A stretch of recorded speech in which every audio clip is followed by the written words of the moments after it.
لیکن سن 1614 عیسوی کے بعد اپنے روزنامچے میں نور جہاں کے ساتھ اپنے مخصوص رشتے کا ذکر کرنا بھی شروع کر دیا۔ انہوں نے نور جہاں کا توصیفی خاکہ پیش کیا تو کہا کہ وہ بہت ہی حساس طبیعت کی مالک ہیں، ایک شاندار خیال رکھنے والی ہیں، ایک ماہر مشورہ دینے والی ہیں، ایک اچھی شکاری، سفیر اور فن کی پرستار ہیں۔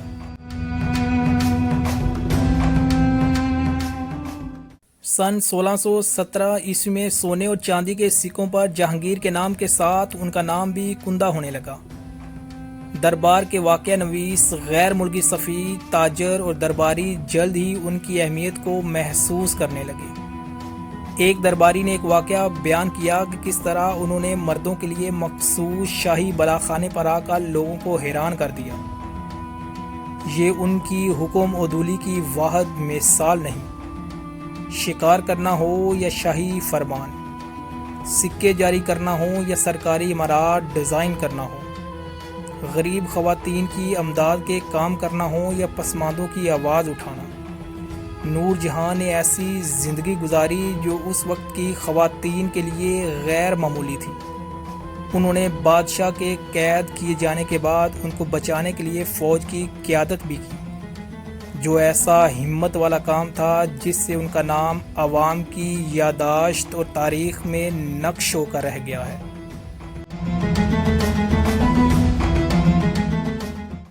بہت سے تاریخ دانوں کا خیال ہے کہ جہانگیر شراب کی مریضانہ لت کا شکار تھا، جس میں حکومت پر توجہ دینے کی طاقت نہیں تھی، اور اسی لیے اس نے اپنی حکومت کی عنان نور جہاں کے ہاتھوں میں سونپ دی تھی، لیکن اس میں مکمل صداقت نہیں ہے۔ ہاں، یہ سچ ہے کہ بادشاہ بلا نوش تھا اور افیم کا عادی تھا۔ یہ بھی درست ہے کہ وہ اپنی بیگم سے بہت محبت کرتا تھا، لیکن یہ نور جہاں کے ایک اہم حکمران بننے کی وجوہات نہیں ہیں۔ دراصل نور جہاں اور جہانگیر ایک دوسرے کو مکمل کرتے تھے، اور بادشاہ اپنی بیگم کے شریک حکمران ہونے کے بوجھ سے کبھی غیر مطمئن نہیں ہوا۔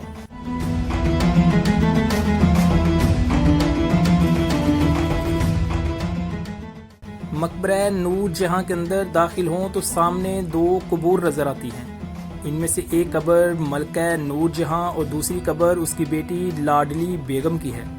ان دونوں قبور میں سے کون سی قبر کس کی ہے، اس کے بارے میں صحیح طور پر یقین و وثوق کے ساتھ کہنا ذرا مشکل ہے، لیکن تاریخ دانوں کے بقول ان میں سے جو بڑے سائز کی قبر ہے وہ ملکہ نور جہاں کی، اور جو چھوٹے سائز کی قبر ہے وہ لاڈلی بیگم جو کہ شیر افغن کی بیٹی تھی اس کی ہے، جبکہ حقیقت یہ ہے کہ یہ دونوں قبور فرضی ہیں، اور اصل قبریں نیچے سرنگ میں بنائی گئی تھی جو کہ آج بھی موجود ہیں۔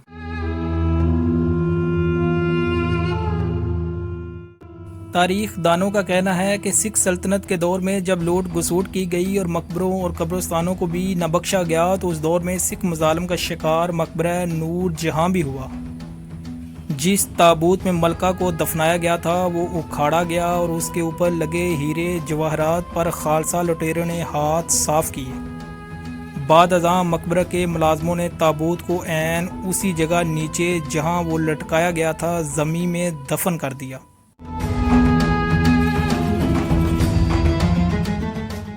مقبرے کی عمارت میں موجود تہہ خانوں کے باعث زمینی منزل کی چاروں جانب روشن دانوں کے لیے سفید جالیاں نصب کی گئی تھی جو اب چونے کی ہیں۔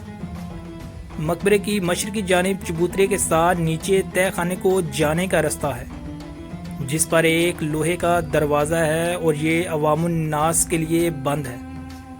اس دروازے سے نیچے اترنے کے لیے کچھ سیڑھیاں ہیں، جبکہ دائیں جانب ایک سرنگ کا رستہ ہے جو بند کر دیا گیا ہے۔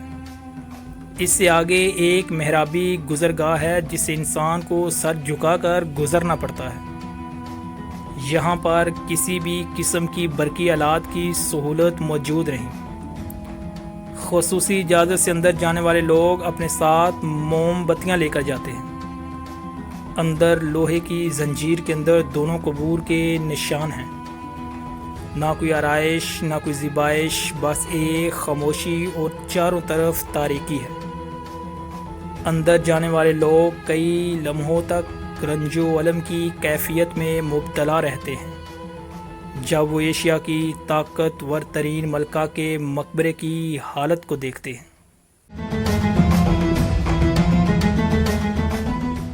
ملکہ نور جہاں کی قبر کی زیارت کرنے کے لیے نیچے سرنگ میں داخل ہوں تو بائیں جانب ایک ایسی سرنگ تھی جو کہ ہرن مینار شیخوپورہ کو جاتی تھی، لیکن وقت کے ساتھ اسے بند کر دیا گیا ہے، جبکہ دائیں جانب بھی ایک سرنگ تھی جو مقبرہ اور شاہی قلعہ لاہور کی طرف جاتی تھی، اور پھر اسی طرح شاہی قلعہ لاہور سے مزید کئی سرنگیں نکلتی تھیں جو مختلف شاہی تعمیرات کو آپس میں ملاتی تھیں۔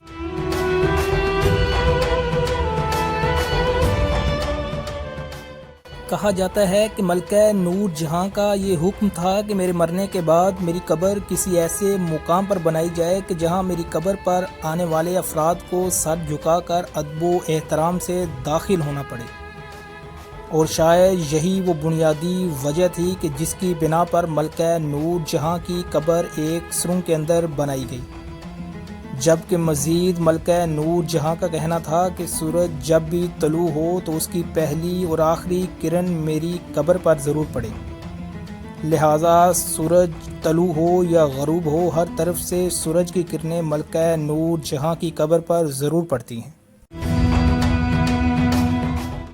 اور اب اگر لاسٹ میں بات کی جائے مقبرہ نور جہاں کی حالت زار کی تو یہ جان کر آپ کو حیرت ہوگی کہ مقبرے کی حالت انتہائی تکلیف دہ ہے۔ مقبرے کے گرد باغات کے ایک بڑے حصے پر سرکاری دفاعی ادارے نے ایک باڑ لگا کر اپنے استعمال میں رکھا ہوا ہے، تاہم تھوڑے عرصے سے مقبرے کی چار دیواری شروع کی گئی ہے، جو مقبرے کی اصل حدود سے کافی اندر ہونے کی وجہ سے مقبرے کا رقبہ بہت کم ہو گیا ہے۔ مقبرے کی مغربی اور شمال سیدھ کی دیواروں پر 70 کی دہائی میں کچھ کام ہوا تھا، جبکہ مشرقی اور جنوبی سیدھ کی دیواریں آج کے دن تک بغیر پتھر کے ہیں۔ عمارت کے وسط میں دونوں قبور کے تعویذ دکھائی دیتے ہیں جن پر سنگ مرمر لگا ہوا ہے، ان پر اسمائے ربی کندہ ہیں، جبکہ لاڈلی بیگم اور نور جہاں کی اصل قبور نیچے تہ خانے میں ہیں جن کے گرد فرش برابر کر دیا گیا ہے، اور اس کے گرد لوہے کی زنجیریں باندھ کر ان نشانوں کا احترام باقی رکھا گیا ہے، جبکہ اوپر والی منزل پر حکیم حافظ محمد اجمل خان دہلوی حاذق الملک بہادر مرحوم کی طرف سے سنگ مرمر کی ایک لوح نصب ہے جس پر تحریر ملتی ہے۔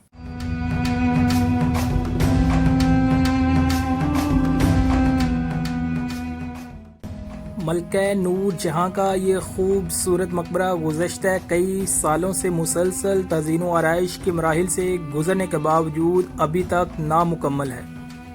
حکومت وقت سے میری ہمبر ریکویسٹ ہے کہ یہاں پر تزئین و آرائش کے باوجود اس پر مزید خصوصی توجہ دی جائے تاکہ اس ثقافتی ورثے کو اپنی اصل حالت میں جلد بحال کیا جا سکے، جو کہ ہمارا خوبصورت ماضی، ہماری تہذیب، ہماری ثقافت اور ہماری خوبصورت پہچان ہے، اور یہ ہمارا قومی فریضہ ہے کہ ہم سب مل کر ایک قومی پرچم کے سائے تلے اپنی تہذیب اور ثقافت کے ساتھ ساتھ اپنی تاریخی عمارات کو اپنی آنے والی نسلوں کے لیے محفوظ رکھنے کے لیے اپنا کردار ادا کر سکیں۔